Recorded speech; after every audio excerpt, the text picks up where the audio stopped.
नमस्कार, मी Neha Joshi. Health guide FYI stay healthy stay inform मध्ये तुमचं पुन्हा एकदा खूप खूप स्वागत. स्त्री तिच्या आयुष्यात वेगवेगळ्या वयाच्या टप्प्यांवरती वेगवेगळ्या शारीरिक आणि मानसिक बदलांना सामोरी जात असते आणि हे तिला सहजपणे आणि सक्षमपणे करता यावं यासाठी आपण डॉक्टरांचं मार्गदर्शन घेतोय. या आधीच्या आपल्या 2 एपिसोड्समध्ये आपण स्त्रीच्या आयुष्यातला अतिशय मोठा आणि महत्वाचा टप्पा मेनोपॉज, त्याच्या डिफरंट स्टेजेस, डिफरंट सिम्पटम्स आणि त्याची मॅनेजमेंट कशी करायची, आहार विहार व्यायाम याबद्दल डॉक्टरांचं मार्गदर्शन घेतलं. जर का तुम्ही हे कुठलेच एपिसोड बघितले नसतील तर जरूर बघा. आमच्या चॅनलच्या नावाला क्लिक केल्यानंतर तुम्हाला लिंक्स तिथे मिळतील. आज आपण मेनोपॉज बद्दलच अजून काही प्रश्न विचारण्यासाठी डॉक्टरांना परत एकदा भेटणार आहोत. सो भेटूया पुन्हा एकदा पुण्याच्या सुप्रसिद्ध वैद्य डॉक्टर रोहिणी साठे यांना. नमस्कार. तर डॉक्टर, थँक्यू परत एकदा तुमची वेळ दिल्याबद्दल. तुम्ही ह्याच्या आधी मेनोपॉज बद्दल खूप छान मार्गदर्शन ऑलरेडी केलेलंच आहे की स्त्री मेनोपॉजचे सिम्पटम्स किंवा एकंदरीतच मेनोपॉजची मॅनेजमेंट कशी करू शकते. ही ऍक्च्युली टेम्पररी खरं तर फेज आहे कुठल्याही स्त्रीसाठी, पण त्याच्यामध्ये तिला खूप वेगवेगळ्या प्रकारचे सिम्पटम्स दिसतात की जसं आपण डिस्कस केलं, हॉट फ्लॅश, वजन वाढणं, ड्राय स्किन, केस गळणं, कधी कधी मसल पेन, मूड स्विंग सगळ्यात महत्वाचं. सो हे सगळं तिच्यासाठी पण खूप नवीन असतं आणि अर्थातच घरच्यांसाठी सुद्धा हे सगळं खूप नवीन असतं. खरं तर स्त्री तिच्या कुटुंबासाठी एक like kind of driving force असते, म्हणजे सगळ्यांची ती काळजी घेत असते, आजारपण बघत असते. आणि जेव्हा स्त्री स्वतः या अशा काही गोष्टींमधून जात असते तेव्हा फॅमिलीचा सपोर्ट फार महत्वाचा आहे तिच्यासाठी, कारण ही टेम्पररी फेज आहे. यातनं ती बाहेर पडून परत नॉर्मलाइज सगळं होणार आहे, पण ह्या फेजमध्ये तिला हा सपोर्ट मिळणं फार महत्वाचा असतो म्हणजे एकंदरीतच कुटुंबाचं मानसिक स्वास्थ्य नीट राहावं म्हणून. तर ह्याबद्दल फॅमिली काय करू शकते ह्याबद्दल तुमचं मार्गदर्शन हवंय.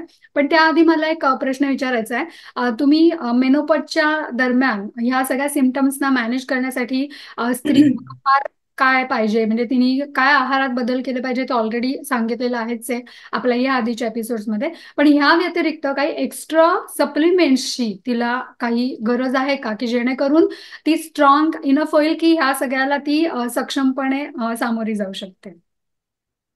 अगदी खरं आहे. आहारात आपण सांगितलं की हे बदल करा. जसं की कोरडेपणा आहे म्हणून स्निग्ध पदार्थ वाढवा. पण मग ते स्निग्ध पदार्थ कुठले? तळलेले पदार्थ खायचे का तर नाही. हे सगळं आपण बोललो आणि त्याप्रमाणे आपण आहारात बदल करतो, त्याचा फायदाही दिसतो. पण इज इट सफिशियंट असा जेव्हा प्रश्न विचारला जातो तेव्हा खरंच ते सफिशियंट होत नाही. कारण ह्या सगळ्यामध्ये महत्वाचं असतं की त्या सगळ्या प्रोसेसमध्ये पचनशक्ती ही काही प्रमाणात कमी झालेली असते आणि पचनशक्ती कमी झाली म्हणजे भूक कमी झालेली नसते. बरोबर. There is difference. म्हणजे भूक कमी होणं आणि पचन कमी होणं हा. हा खूप महत्वाचा फरक आपण या निमित्तानं लक्षात घेऊयात. की हम्म. भूक कमी होते म्हणजे काय की मला भूकच लागत नाही मग मी खात नाही. हम्म. ओके, व्हेरी हम्म. सिम्पल. पण या ह्याच्यामध्ये काय असतं, या स्टेजमध्ये भूक लागत असते. हम्म. पण जे काही अन्न घेतलेलं आहे त्याचं कम्प्लीट डायजेशन होणं हे क्रिया कमी होते. हम्म. आणि जे काही डायजेशन होईल त्याच्यातनं सुद्धा आवश्यक सगळे घटक ऍब्झॉर्ब होणं ही प्रोसेस होत नाही. ओके. त्यामुळे आहारात बदल केल्याने ऍब्झॉर्प्शन म्हणजे जे काही आहे ते क्वांटिटीत जास्त आल्यामुळे जास्त होईल. हम्म. पण ते सफिशियंट होत नाही. हम्म. मग अशा वेळेला सप्लिमेंट्स ही घ्यावी लागतात. आता आपल्याकडे भारतामध्ये ओव्हर द काउंटर जी काही सप्लिमेंट्स मिळतात त्याचा जर आपण विचार केला तर कुठली कोणी घ्यावी याचं एक आपण साधारण माहिती घेऊ शकतो आणि ती तशी वापरली तरी काही हरकत नाहीये. फक्त कसं होतं की आता कॅल्शियम घ्या म्हटलं की इतक्या कंपन्या आहेत की प्रत्येकाचा ऍब्झॉर्प्शन रेट वगैरे हा थोडा थोडा फरक पडतो. हम्म. सो मग ते तुम्ही जवळच्या तुमच्या फॅमिली डॉक्टरांना विचारून तुम्ही तसं घेऊ शकता. पण काही सप्लिमेंट्स ही काही काही सिम्पटम्स आणि सप्लिमेंट्स असं जर आपण एक थोडक्यात माहिती करून घेतली तर ते आपल्याला खूप उपयुक्त ठरेल. हम्म. तर त्या दृष्टीने मला असं वाटतं की इथे आपण हा करेक्ट हे आहे आपल्याला स्टेज की आपण ते सांगितलं पाहिजे. हा. तर आहारात तर घटक तुम्ही वाढवा, ते योग्य प्रकारे घ्या. पण त्याच्याबरोबर अ, ज्या काही कमतरता आणि त्याची जी लक्षणं असतात त्यानुसार आपण काही सप्लिमेंट्स घेऊयात का असा विचार तरी ऍटलिस्ट मनात आला पाहिजे. हम्म. त्याचं कन्फर्मेशन किंवा ते योग्य अयोग्य हे फॅमिली डॉक्टरांशी बोलून तुम्ही ठरवू शकता. ओके. ह्या सगळ्या काळामध्ये थकवा येणं हे खूप महत्वाचं दिसत असतं. आणि पुष्कळ वेळा हाडं दुखायला लागतात, काही वेळेला सांधे दुखायला लागतात, म्हणजे संधिवात नसतो हम्म. पण सांधे कुरकुर करायला लागलेले असतात. हाडं काही वेळेला दुखतात किंवा पूर्वी थंड चालायचं ते आता त्या थंडीत मात्र हाडं दुखतात, थंडी सहन होत नाही, हम्म. अशी एक स्टेज येते. तर त्यावेळेला लक्षात घ्यायचं की त्या व्यक्तीला कॅल्शियमची गरज आहे. म्हणजे ओके. कॅल्शियमच्या टॅबलेट्स घ्या किंवा कॅल्शियमचे सप्लिमेंट्स घ्या काही, किंवा मग कॅल्शियम ऍब्झॉर्ब व्हावं म्हणून विटॅमिन डी सारखं विटॅमिन हम्म. वीकली वन्स असतं असं काही घ्या, किंवा मग त्यावेळेला हाडांची ऍक्च्युली बीएमडी वगैरे करून तुम्ही बघा. डेन्सिटी कमी वाटत असेल तर मग डॉक्टरांच्या सल्ल्याने इंजेक्शन किंवा असंही तुम्ही घेऊ शकता. पण ऑन युअर ओन किंवा ओव्हर द काउंटर आपण म्हणतो की कॅल्शियम सप्लिमेंट्स ही नक्की घ्यायला पाहिजेत. मग त्याच्यानंतर काही वेळेला त्या थकव्याने मुंग्याही येत असतात, मुंग्या येतात, डोकं दुखतं, अस्वस्थ वाटतं. तर अशा वेळेला B12 डेफिशियन्सी असू शकते. तर अशा वेळेला B12 किंवा बी कॉम्प्लेक्स थोडक्यात हम्म. म्हणून बी कॉम्प्लेक्सची खूप गरज असते. आपली नर्वस सिस्टीम आहे तिचा विकनेस येऊ नये म्हणून. तर अशा वेळेला बी कॉम्प्लेक्सची जी काही सप्लिमेंट्स आहेत आणि जी तुम्हाला सूट होतात, बाजारात खूप असतात, हम्म. तर त्यातलं तुम्हाला सूट होत असेल असं एखादं सप्लिमेंट पिरियॉडिकली घेणं हे गरज आहे. म्हणजे कायम महिनोन महिने नाही घ्यायचंय, पण ऍटलिस्ट महिन्यातले 20 दिवस काहीतरी सप्लिमेंट हे तुम्ही घेतलं पाहिजे. अशा ह्या म्हणजे ह्या काळात जेव्हा थोडीशी ताकद कमी होते, मग काही वेळेला काही इन्फेक्शन तुम्हाला वारंवार व्हायला लागतात. तर बरं. अशी इन्फेक्शन टाळण्यासाठी तुमची याचा अर्थ असतो की तुमची इम्युन सिस्टीम कमी हम्म. होते किंवा ती वीक होतीये. तर मग अशा वेळेला आहारात जे घटक कमी पडतात ते घ्यायचे, पण त्याच्याबरोबर विटॅमिन सी घ्यायचं आहे. मग विटॅमिन सी आर्टिफिशियल तुम्ही टॅबलेट्स घ्या चघळून, किंवा मग मोरावळा आहे, आवळ्याचा ज्यूस आहे. हम्म. पण हे नैसर्गिक घटक कसं होतं की त्याच्याबरोबर इतर पण घटक जात असतात.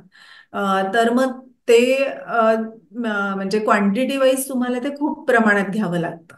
तर मग अशा वेळेला विटॅमिन सीच्या टॅबलेट्स तुम्ही रोज चघळून अशा एक साधारण 20-22 दिवस घेऊ शकता. हम्म. त्यांनी पण एक बेसिक सपोर्ट काही तुम्हाला चांगला मिळतो. नंतर कोरडेपणाच्या विषयी आपण जे म्हटलं होतं की त्वचा कोरडी होते, केस कोरडे होतात, मग अशा वेळेला विटॅमिन ई तुम्हाला चांगलं सप्लिमेंट म्हणून काम हम्म. करतं. ओके. हे सगळं केव्हा आहे की जेव्हा पेरीमेनोपॉज असतो, पाळीचा बदल खूप झालेला असतो, काही वेळेला ती 3-3 महिने आलेली नसते. हम्म. अशा वेळेला ही लक्षणं आली तर या टाईपचं तुम्ही विटॅमिन सप्लिमेंट्स किंवा कॅल्शियम सप्लिमेंट्स हे घेऊ शकता. याच्याबरोबर काही वेळेला अचानक पिरियड्स येतात आणि खूप प्रमाणात ब्लिडिंग होतं. मग अशा वेळेला फक्त ते ब्लिडिंग थांबण्याचंही औषध घ्यावं लागतं. पण अशा वेळेला पुष्कळ वेळा असं होतं की पोटॅशियमची डेफिशियन्सी असते.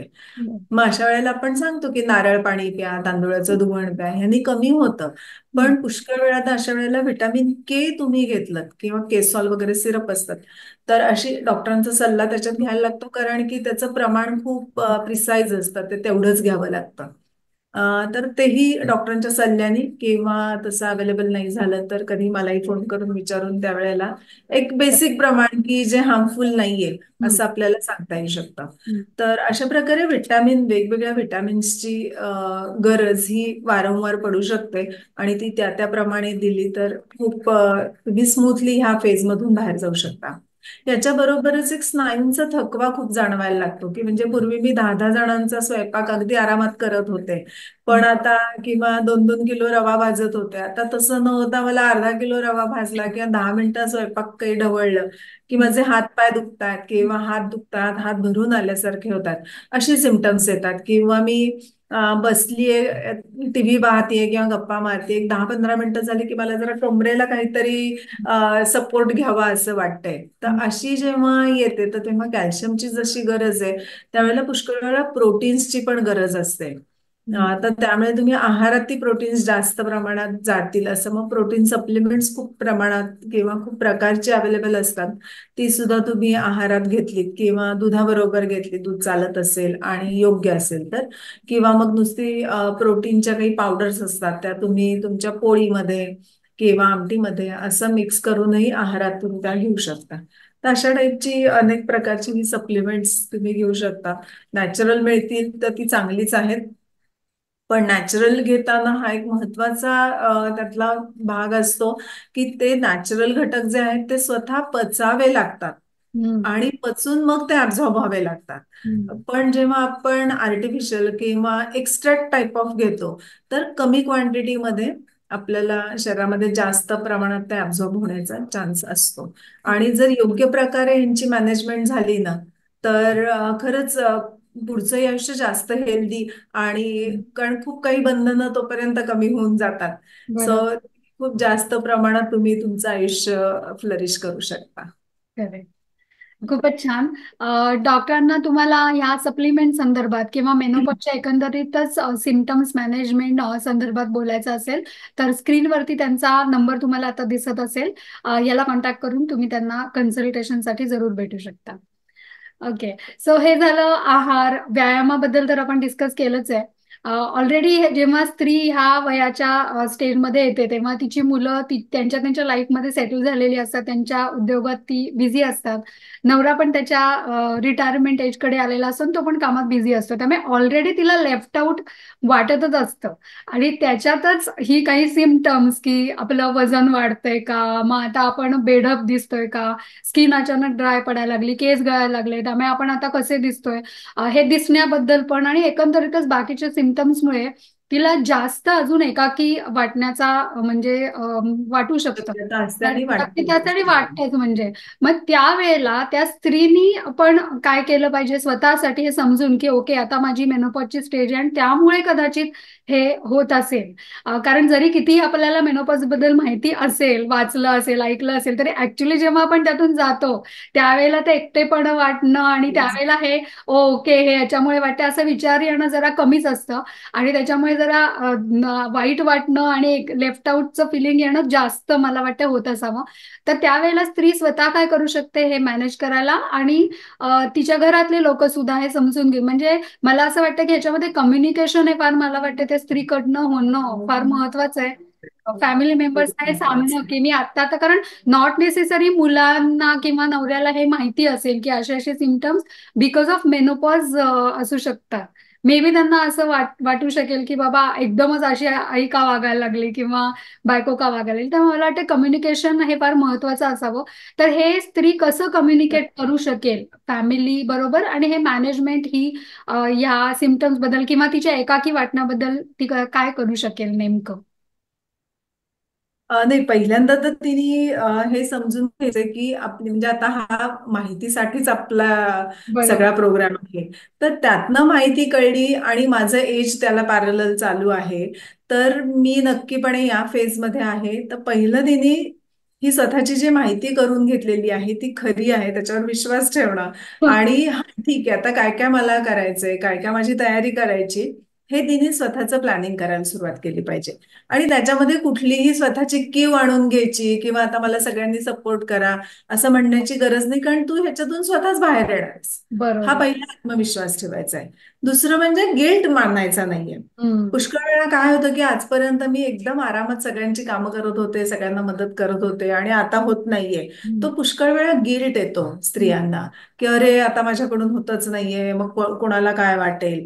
असं एक तर ते गिल्टही नको आहे आणि माझी कोणीतरी काळजी घ्यावी म्हणून माझी कीव करावी अशी पण अपेक्षा ठेवण्याची गरज नाही, कारण तुम्ही म्हणालात तसं की टेम्पररी फेज आहे, हम्म. ती जाणार आहे आणि त्याच्यातनं आपल्याला बाहेर हेल्दीली जायचंय. हम्म. ह्यासाठी आपलं ही सगळी माहितीचा पट बरोबर. चालू आहे.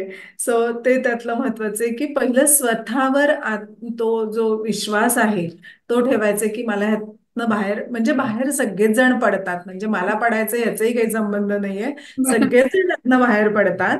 फक्त ते मला स्मूथली जायचंय आणि हम्म. बेटर हेल्थकडे जायचंय. हम्म. म्हणून मी ही सगळी माहिती करून घेते आणि म्हणून मी ह्याच्या संबंधित जे काही आहे त्याच्यावर विचार करणार आहे आणि ते फॉलो करण्याचा प्रयत्न करणार आहे. हा पहिला निर्धार व्हायला पाहिजे. बरोबर. दुसरी गोष्ट म्हणजे की आपण जेव्हा थोडं विचित्र वागतोय किंवा मुलांना मिस्टरांना कळतंय की आईच्यात हा काहीतरी बदल आहे, तर त्यांना सुद्धा ही तिने माहिती देणं की हम्म. जी तिला स्वतःला कळलेली आहे.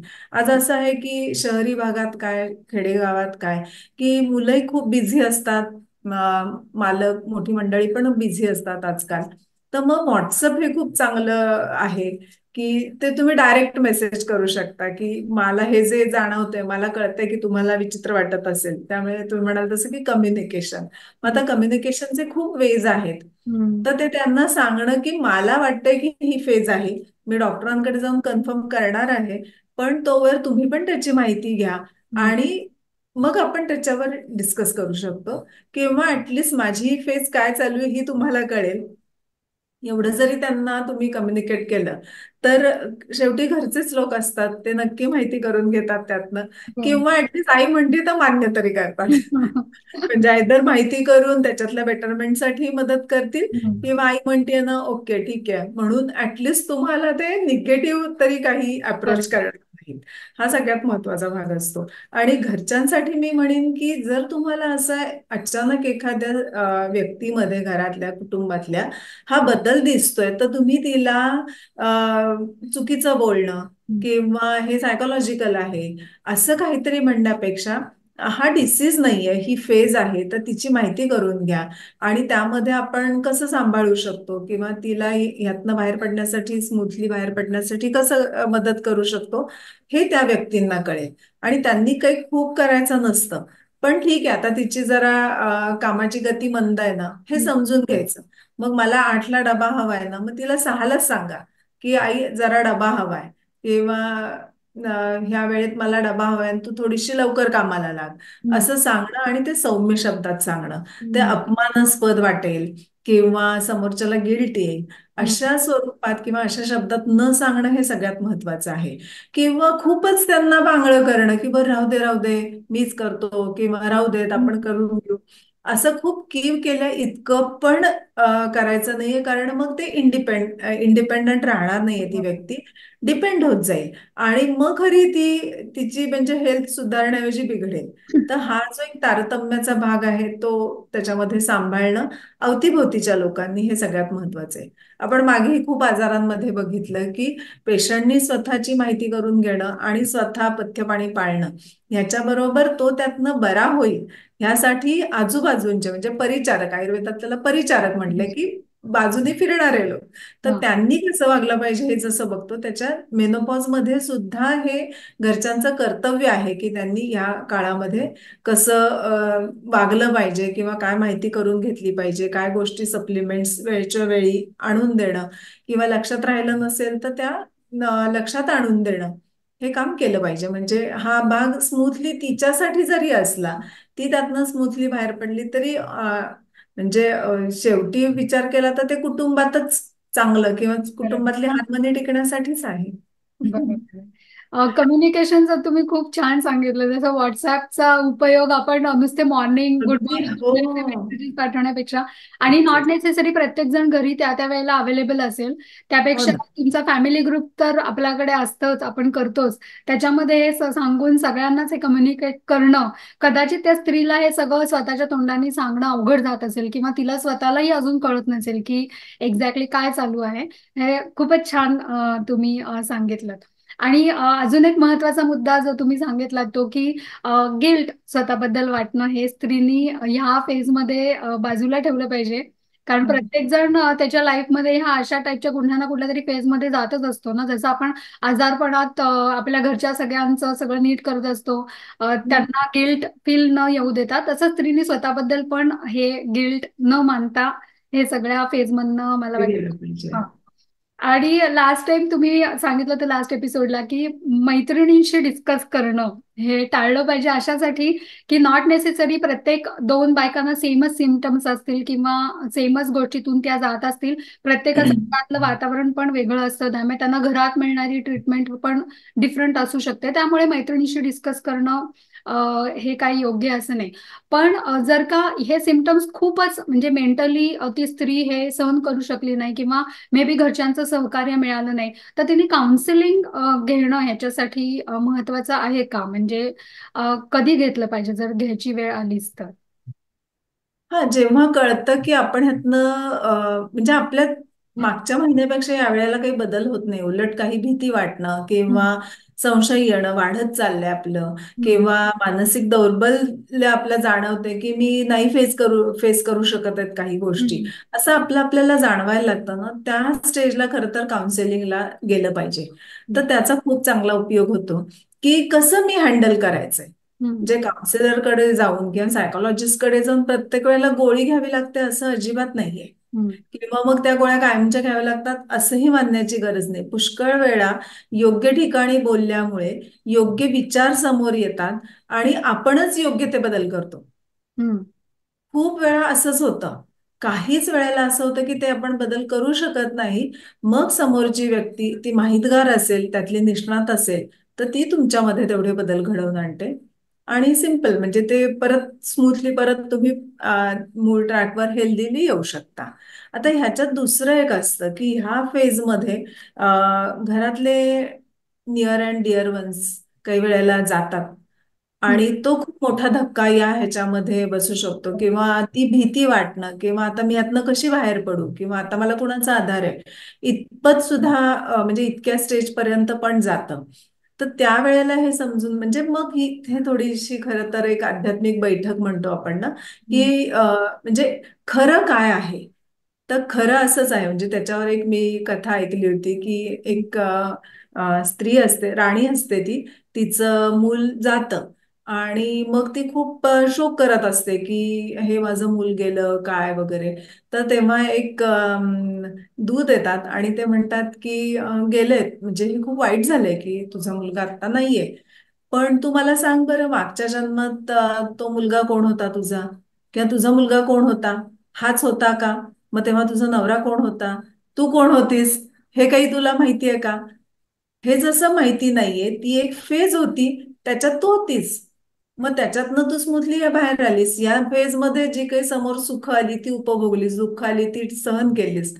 तसंच आता हे आलेलं आहे आणि आता हा पुढे कोण होणार आहे तुझा, किंवा कोण असणार आहे हे तुला काही माहिती नाहीये. मग तू आता जे नाही त्याच्यावर शोक का करतेस? आता तू आहेस, तुझं पुढचं भविष्य आहे, तर त्याच्यावर तू विचार कर. हम्म, मग ही म्हणजे हे सत्य आहे ना शेवटी, की आपण म्हणतो की एक देह आपण सोडून दुसरा देह धारण करतो. म्हणजे आपलं आयुष्य म्हणजे काय आहे, तर जेव्हा जन्मलाय मनुष्य तो मृत्यू पावणार आहे, हे माहिती असतं. बरोबर. तर पण ती वेळ आल्यानंतर थोडीशी मनाची घालमेल होते. हे जरी खरं असलं तरी सुद्धा त्या घालमेलीतनं स्वतःला वीक करून घ्यायचं नाहीये. आता मी याच्यात काय करू शकते हा विचार ठेवायचा आहे आणि त्या विचारावर पुढे जायचंय. आणि मग त्यावेळेला निश्चितपणे कोणाची मदत हवी असेल तर ती मोकळेपणाने मागून घेणं आणि मग आपण सक्षमपणे पुढे जाणं हे गरजेचं आहे.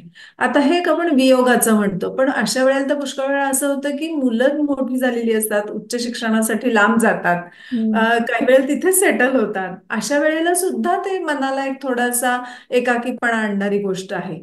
पण त्याच्यातही जर कळलं की त्या त्या मुलांचं त्यांचं सौख्य, हम्म, आनंद जर तिथे आहे, तर निश्चितपणे करू दे. मग त्या आनंदातलाही मला कसा आनंद उपभोगता येईल हा विचार ठेवा बरोबर. आणि मग त्या आनंदाने पुढे जा. म्हणजे पुढे गेलेला मनुष्य तर आनंदात राहणारच आहे आणि तुम्ही आनंदी राहिल्यामुळे तुम्ही हेल्दी राहणार आहात. मग नेहमी बाईला जे वाटत असते किंवा प्रत्येकच मनुष्याला वाटतं की बाबा पुढच्या उत्तर आयुष्यामध्ये आपली जबाबदारी कुणावर पडायला नको, आपला त्रास कुणाला व्हायला नको. हे केव्हा शक्य आहे? एक तर आर्थिक संपन्नता असेल आणि दुसरं म्हणजे तुमचं आरोग्य संपन्नता असेल. हम्म, तर आर्थिक संपन्नता असेल तर प्रश्न नाहीये, पण आरोग्य संपन्नता मिळवायची तर ह्यासाठी हे सततचे प्रयत्न हवे आहेत. हम्म, म्हणजे मग पुढे तुम्ही आरोग्य संपन्न राहाल. मग कुणाची मदत कंपल्सरी घेणं असं येणार नाही. हम्म, आनंदासाठी मदत घ्या, निश्चितपणे चांगलं आहे. हम्म, उलट तुम्ही जर आरोगी निरोगी राहिलात तर तुम्ही उलट एखाद्याला ज्याला आवश्यकता आहे, गरज आहे, अशाला तुम्ही मदत करू शकता. हा विचार आपण प्रत्येक वेळेला जर करत गेलो तर मला वाटतं की या फेजमधनं, मेनोपॉजच्या फेजमधून पोस्ट मेनोपॉझल जे एज आहे ते जास्त ग्रुमिंग असेल. करेक्ट. खूपच छान तुम्ही आता 2-3 मुद्दे सांगितले. एक तर आध्यात्मिक बैठक ह्या वेळेला हे करणं महत्वाचं आहे. कारण ऑब्व्हियसली ह्या एजमध्ये बाईला स्वतःबद्दल, घरच्या फॅमिली मेंबर्स बद्दल पण इन्सिक्युरिटीच्या फिलिंग पण ऑब्व्हियसली खूप येत असतात. आणि जसं तुम्ही म्हणालात, घरचे काही मोठे वयस्कर फॅमिली मेंबर्स या वेळेला त्यांचं म्हणजे ते जाऊ पण शकतात, त्यामुळे पण एक मनावरती परिणाम होऊ शकतो. आणि आरोग्य संपदा मिळवणं, कारण की जसं म्हणालात तसं की शेवटी जर का आपल्याला आयुष्य आरोग्यपूर्ण जगायचं असेल तर आतापासनं जर सुरुवात आतापर्यंत केली नसेल तर आता मात्र करणं हे अगदी म्हणजे करणं आवश्यक. आवश्यकच आहे, सुरूच करायला पाहिजे. त्यामुळे आपण आयुष्य चांगलं म्हणजे आपलं पुढे होईल. आणि मुलं परदेशात राहत असतील तर त्यांच्याकडे जाणं येणं, त्यांच्याबरोबर काही दिवस स्पेंड करून मनाला हा. आनंद मिळवणं, हे सुद्धा आनंद हो. आरोग्य चांगलं असेल तरच तरच पॉसिबल पॉसिबल आहे. होणार आहे. बरोबर, हे पॉइंट्स खूपच म्हणजे छान आहेत.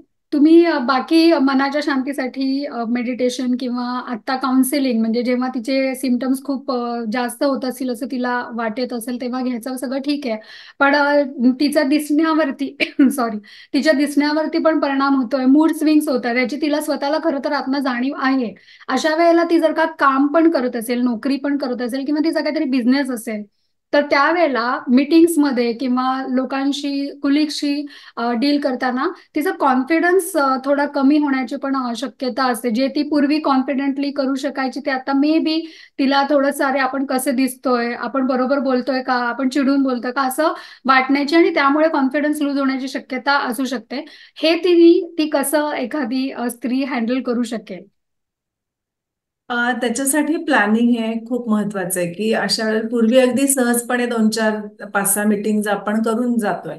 हे होत असेल पण आता तसं होणार नाही कारण थोडा मेमरीवरही हम्म. त्या ड्रायनेसमुळे इफेक्ट येऊ शकतो. त्यामुळे मुद्देसूद तयार करणं किंवा प्रोफॉर्मा तयार करणं आधी मीटिंगच्या आधी की मला काय काय बोलायचे हे मुद्दे आणि काहीही न घाबरता ते मुद्दे मध्ये मध्ये चेक करणं. ह्याला काहीही दोष नाहीये. मी आतापर्यंत केलं नव्हतं मग आता कसं करू? Nothing doing. आता आवश्यक आहे आणि मला मीटिंग सक्सेसफुल करायची आहे किंवा हम्म. माझी बिझनेस मीटिंग ही व्यवस्थित व्हायला पाहिजे आहे. हम्म. तर मी ते मुद्दे वाचून बघणार. हम्म. मी कन्फर्म करणार की बरोबर झालं ना आणि पुढे त्याप्रमाणे जाणार. बरोबर. हा एक भाग झाला. त्याच्याबरोबर फ्लॉवर रेमेडीज म्हणजे बाग फ्लॉवर रेमेडी म्हणून हम्म. डॉक्टर बाग यांनी जी काही डेव्हलप केलेली आहे त्या फ्लॉवर रेमेडीजचा पण खूप छान उपयोग होतो. हम्म. त्या वेगवेगळ्या सिमटम्ससाठी वेगवेगळे कॉम्बिनेशन्स असतात किंवा एखादं स्वभाव दोषासाठी असतं. तर अशा त्या फ्लॉवर रेमेडीचा सपोर्ट खूप छान असतो. खूप उत्तम उपयोग होतो. गेली जवळजवळ 15 वर्ष मी त्याची प्रॅक्टिस करते. हो. पण अगदी कळतं की म्हणजे कुठलीही पॅथी घ्या तुम्ही तिचं काम होऊन दिसायला त्याचे इफेक्ट काही वेळ जाणार आहे. हम्म. तर त्या मानाने ह्या खूप फास्ट ऍक्ट करतात. हो. बाग फ्लॉवर रेमेडीचा खूप छान उपयोग होतो. म्हणजे ते घ्यायला पण चांगलं आहे. कोणालाही योग्य त्यातल्या माणसाला कन्सल्ट करून तुम्ही तुमच्यासाठी योग्य अशी फ्लॉवर रेमेडी. पुष्कळ जण काय करतात त्याचा अभ्यास करतात आणि तीही वापरतात म्हणजे हम्म. ती पण कारण की ती काही हार्मफुल नाहीये. हम्म. म्हणून असंही वापर करणारे आहेत. पण कसं होतं की त्या वयात तुम्ही अभ्यास करून त्याचा वापर करणं कारण निर्णय क्षमता म्हणजे ह्याला भीती म्हणायचंय का ह्याला लो कॉन्फिडन्स म्हणायचंय हम्म. ह्याची खूप थिन लाईन असते. तर हम्म. ते कळण्यासाठी ती योग्य वेळ नसते. हम्म. आणि स्वतःवर विचार त्या स्टेजमध्ये करण्यापेक्षा त्यावेळेला ते सुपूर्त करणं कुणावर तरी आणि आपण फिट होणं आणि मग अभ्यास करून इतरांसाठी त्याचा वापर करणं. दिस इज करेक्ट मेथड फॉर हम्म. That stage. हम्म. पण आधीच्या स्टेजमध्ये तुम्ही आधीच अभ्यास करून ह्या गोष्टींचा ठेवलेला असेल तर काही प्रॉब्लेम नाही. तेव्हा तुम्हाला आणि मग हे बोलावंही लागत नाही. तुम्ही त्याच्यासाठी त्या त्या स्टेजमध्ये बरोबर. सपोर्ट घेतच असता आणि उत्तम पुढे जाता. काही प्रॉब्लेम नाही. काही साईड इफेक्ट्स न देता खूप छान प्रकाराने फ्लॉवर रेमेडीज काम करतात. आणि ह्याच्या कन्सल्टेशनसाठी पण तुम्हाला जर का डॉक्टरांना भेटायचं असेल तर जरूर भेटा. जसं त्यांनी सांगितलं की आपण पण अभ्यास करून ह्या घेऊ शकतो, पण अशा वेळेला निर्णय क्षमता आपली कमी झालेली असते. मे बी आपल्याला कॉन्फिडंट पण वाटणार नाही की आपण हे औषध घेतोय की ते बरोबर आहे किंवा नाही, आणि त्याचा जो पाहिजे तो इफेक्ट कदाचित दिसणार नाही. त्यामुळे अर्थातच इतक्या अनुभवी डॉक्टरकडनं त्यासाठी फ्लॉवर रेमेडीज घेणं हे महत्वाचं ठरेल की ज्याचा योग्य तो परिणाम योग्य त्या वेळेवरती आपल्याला दिसेल आणि नक्कीच उपयोग होईल. सो डॉक्टर, आज पण तुम्ही आम्हाला वेळ देऊन इतकं बहुमोल मार्गदर्शन याबद्दल केलं. की जेणेकरून एखादी स्त्री खरोखरच सक्षमपणे with confident without any guilt की आपलं हे काय चाललंय. ही खूप नॅचरल प्रोसेस आहे. वयाप्रमाणे ह्या प्रोसेसेसमध्ये आपल्याला जावं लागतं. जसं आपण बघितलं, जन्मापासून स्त्री कशी वेगवेगळ्या फेजेसमध्ये जाते आणि तिने सहजपणे आणि सक्षमपणे यातून जावं यासाठी आपण हे एपिसोड्स केलेत. आणि खरोखरच तुम्ही या प्रत्येक एपिसोडमध्ये स्त्रियांसाठी खूपच छान मार्गदर्शन खूप सोप्या भाषेत केलं आहे. खूप सोप्या रेमेडीज, होम रेमेडीज शिकवल्या आहेत, सांगितल्या आहेत. आणि प्लस आहारात पण छोटे मोठे सहजपणे जमण्यासारखे बदल की जेणेकरून त्याचा त्यांना खूप मोठा उपयोग त्या त्या पर्टिक्युलर स्टेजमध्ये होईल याबद्दल माहिती दिली. त्यामुळे खरंच खूप आभारी आहे. Thank you so much. थँक्यू. आणि तुमचेही आभार मानेन की खूप छान हा उपक्रम तुम्ही चालू केलात. म्हणजे 8 मार्च महिला दिनाच्या निमित्तानं चालू झालेला हा प्रोग्राम आता पुढे 1.5 महिना झाला. करेक्ट. पण उत्तम प्रकारे चालू आहे आणि ह्याच्यात मी खरं आवाहन करीन की हे संदर्भात असलं तरी कुटुंबाचा जेव्हा विचार करतो तेव्हा ही सर्व माहिती कुटुंबातल्या पुरुषांना सुद्धा असणं गरजेचं आहे. करेक्ट. त्यांनी योग्य प्रकारे जर माहिती करून घेतली तर एकावरच ते सगळं जबाबदारी स्वीकारण्याचं बर्डन जे आलेलं असतं ते खूप डायव्हर्ट होईल. आणि जसं आहे ना की 10 काड्या एकत्र मोडणं शक्य नाहीये, पण बरोबर. त्या एक एक असल्या तर इझिली मोडता येऊ शकतात. बरोबर. तसंच दुःखाचे किंवा संकटाचे क्षण असतील तर सगळ्यांनी थोडे थोडे वाटून घेतले तर इझिली त्यातनं तुम्ही बाहेर पडू शकता. आणि एक कुटुंब म्हणून खूप तुम्ही हेल्दीली आणि आरोग्यपूर्ण आनंदाने पुढे जाऊ शकता. आणि खरं तर हेच एम तुमचं ह्या गोष्टीतून खूप छान साध्य होईल. त्यामुळे पुरुषांनी पण हे एपिसोड नक्की पाहावेत आणि त्याच्यावर नक्की कमेंट्स करावेत. बरोबर. थँक्यू. धन्यवाद. सो डॉक्टरांनी आपल्याला स्त्रियांच्या लाईफमधल्या वेगवेगळ्या स्टेजेस एस्पेशली मेनोपॉज बद्दल खूपच छान माहिती दिली. पण हेही विसरून चालणार नाही, जेव्हा आपण नवऱ्याची ह्याबाबत सहकार्य जेव्हा अपेक्षित असतं एखाद्या स्त्रीला, जेव्हा ती मेनोपॉजच्या काळातून जात असते तेव्हा तेव्हा अजूनही स्त्रीने एक गोष्ट लक्षात घेतली पाहिजे की जसं स्त्रिया मेनोपॉज मधून जातात तसं पुरुषांच्या बाबतीत सुद्धा अँड्रोपॉज नावाची एक फेज असते मेनोपॉज सारखेच. आणि अर्थातच याविषयी अजून माहिती जाणून घेण्यासाठी आपण परत एकदा डॉक्टरांना भेटूया आणि त्यांच्याकडून ह्या महत्वाच्या म्हणजे पुरुषांच्या आयुष्यातल्या या महत्वाच्या स्टेजबद्दल माहिती जाणून नक्कीच घेऊया. कारण आपला एम आहे ते माहिती जाणून घेण्याचा, इन्फॉर्मेशन गॅदर करण्याचा, जेणेकरून आपल्याला कुठल्याही रोगाबद्दल किंवा कुठल्याही आयुष्याच्या आपल्या स्टेजबद्दल काळजी वाटणार नाही आणि आपण योग्य ती काळजी त्या त्या वेळेला घेऊन त्या स्टेजमधून सहजपणे आणि सक्षमपणे त्यातून बाहेर पडू शकू. सो आज इथेच थांबू. काळजी करू नका, काळजी घ्या. Stay inform so that you can stay healthy. आमचे ह्या आधीचे एपिसोड्स बघितले नसतील तर जरूर बघा आणि लाईक शेअर पण करा. आणि काही कमेंट्स असतील किंवा काही प्रश्न असतील तर ते कमेंट्समध्ये जरूर पोस्ट करा. थँक्यू.